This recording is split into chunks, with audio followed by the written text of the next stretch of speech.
tahimik at masayang nagtatrabaho si Conejo at iba pang hayop. Inutusan ni Conejo si Manok na magpunta sa kagubatan upang humanap ng kanilang makakain. Habang naglalakad si Manok, napansin niyang nag-uusap ang dalawang insekto. Naku, napakalaking problema nito. Tama ka. Dapat na malaman ng iba pang mga hayop ito. Dapat ay maibalik ng osong iyon kung saan siya nararapat. Nagtataka namang lumapit si Manok at nagtanong. Ano ang pinag-uusapan ninyo? Hindi niyo pa ba nababalitaan ang tungkol sa osong pag-alagala ngayon? Osong pag-alagala sa mga kalapit na layon at lahat ng makitang hayop ay tinatakot at ang iba ay kinakain daw nito. Nakakatakot. Naku! Kung ganun ay dapat malaman ito ng aking mga kasama at kaibigan. Sandali at ipapaalam ko ito sa iba. Sige, mag-iingat kayo. Paalam, kaibigang Manok. Takot at nagmamadaling bumalik si Manok at kanyang nakita ang kaibigang si Baboy. Anong nangyari at nagmamadali ka, kaibigang Manok? May balita ako! Isang napakasama at nakakatakot na balita. Ano ito narinig ko masamang balita, kaibigang Manok? Tungkol naman saan? Maaari mo bang ikwento, Manok? At isinalaysay ni Manok ang lahat ng tungkol sa masamang oso na kanyang nabalitaan. Ha?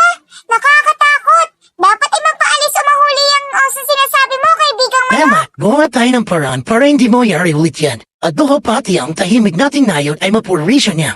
Pagplanuhan natin kung ganon. Ako ang mahaya.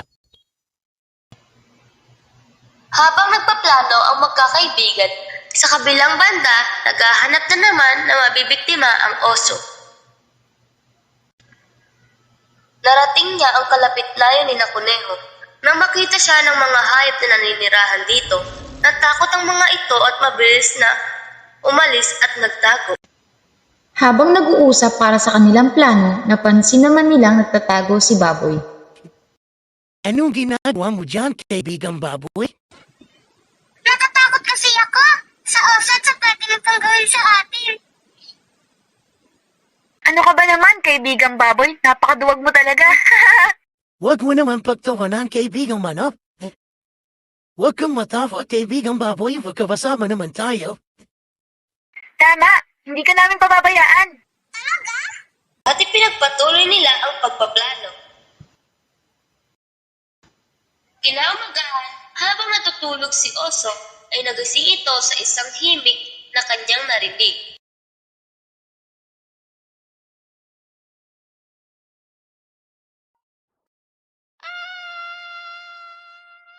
Kunting baboy, gusto ko bang kainin kita?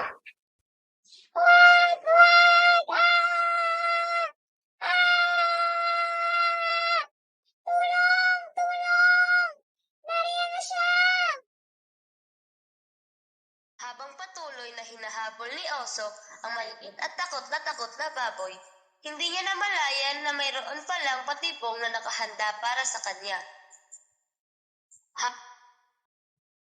Oh, ano ito?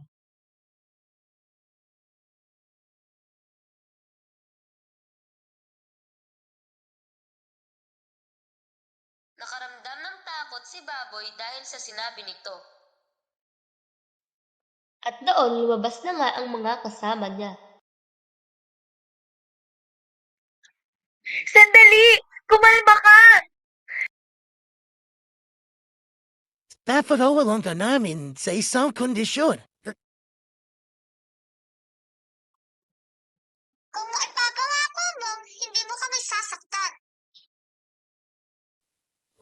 Maaari ba namin itanong bakit mo tinatapot at tinafawid ang bawat hayop na nakikita mo?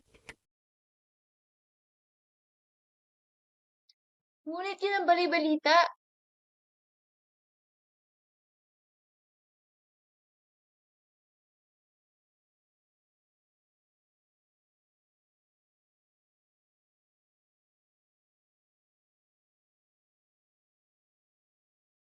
Tinatakot ko lamang sila dahil nakakatakot naman ang tingin nila sa akin.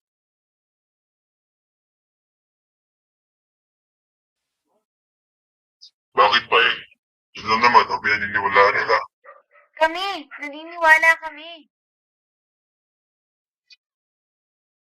Kita mo na, hindi lahat nakakatakot ang tingin sa'yo.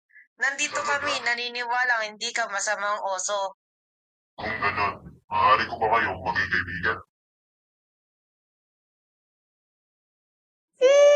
Pag-iisipan ko.